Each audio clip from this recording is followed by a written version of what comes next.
And John, I wonder, the investigation moving forward, what happens now? A lot of things happen.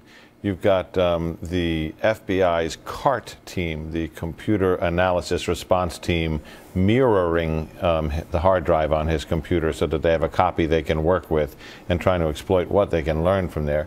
You've got a separate effort which is going to unfold somewhat from this judge in this court, which is the district attorney is going to have to get subpoenas to find out whatever's not on that computer but lives in the cloud with an internet provider. They're going to want that data too. Emails, documents, things that are stored somewhere else. You've got things you'd never think of. Postal inspectors have fanned out around the house and dumped all the mailboxes to determine if, for instance, like the Virginia Tech shooter, he had sent a videotape or a communique or perhaps another explosive device looking for any mail that might be coming from him over a wide area. ATF tracing the guns. And the explosive section at the FBI lab in Quantico going through the samples they recovered from those explosives in the booby-trapped apartment, most of which they blew up, but they're looking at the pictures they took and the samples they kept.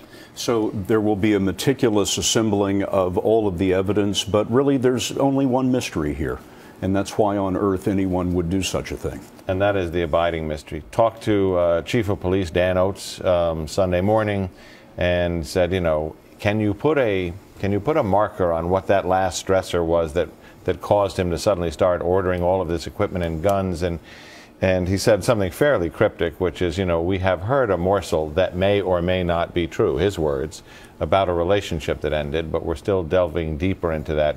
Sources close to the investigators have told me that's the possibility of a breakup with a girlfriend.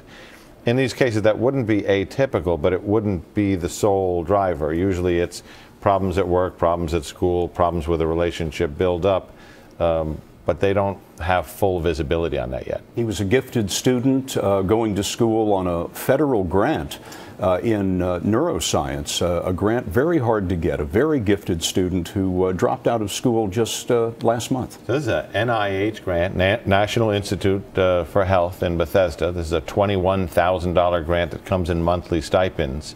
And the detectives who have interviewed the teaching physicians, now he wasn't in medical school studying neuroscience in a PhD program, but taught by a number of doctors.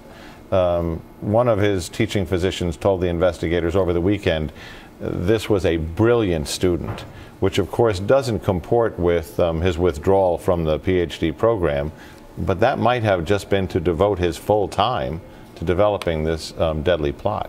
John, thank you very much.